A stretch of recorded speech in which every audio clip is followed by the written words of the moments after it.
पृथ्वीराज का जन्म 1166 में अजमेर राजवंश में हुआ था। उनके पिता राजा सोमेश्वर चौहान अजमेर के राजा थे, लेकिन पिता राजा सोमेश्वर चौहान की मृत्यु होने के बाद उन्हें केवल 11 साल की उम्र में राजा बना दिया गया।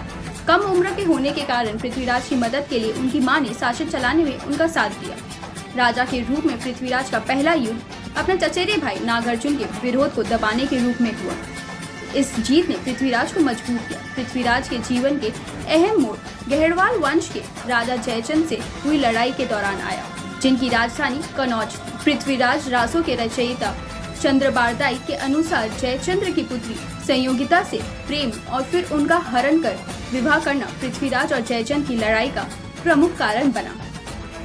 आइए बात करते हैं राजा पृथ्वीराज के इतिहास के बारे में। केवल 15 साल के शासन में चौहान वंश के राजा पृथ्वीराज चौहान वह सब कर दिया जो उन्हें 11वीं-12वीं शताब्दी का सबसे अहम किरदार के रूप में पहचान दिलाता है। वह न केवल उत्तर भारत के आखिरी शक्तिशाली हिंदू राजा थे, बल्कि उनके जीवन के 2 युद्ध ऐसे थे जिनसे भारत का इतिहास ही बदल दिया, क्योंकि उसी के बाद मुस्लिम शासन का दौर शुरू हुआ और करीब 750 साल तक भारत गुलाम रहा।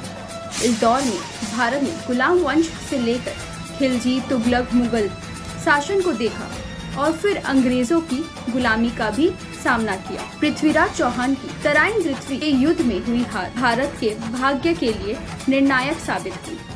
हार से जलील गौरी ने 1 साल बाद 1192 में बड़ी सेना के साथ फिर हमला किया। इस बार पृथ्वीराज चौहान पर गौरी भारी पड़ा और तराइन के दूसरे युद्ध में पृथ्वीराज की हार हुई।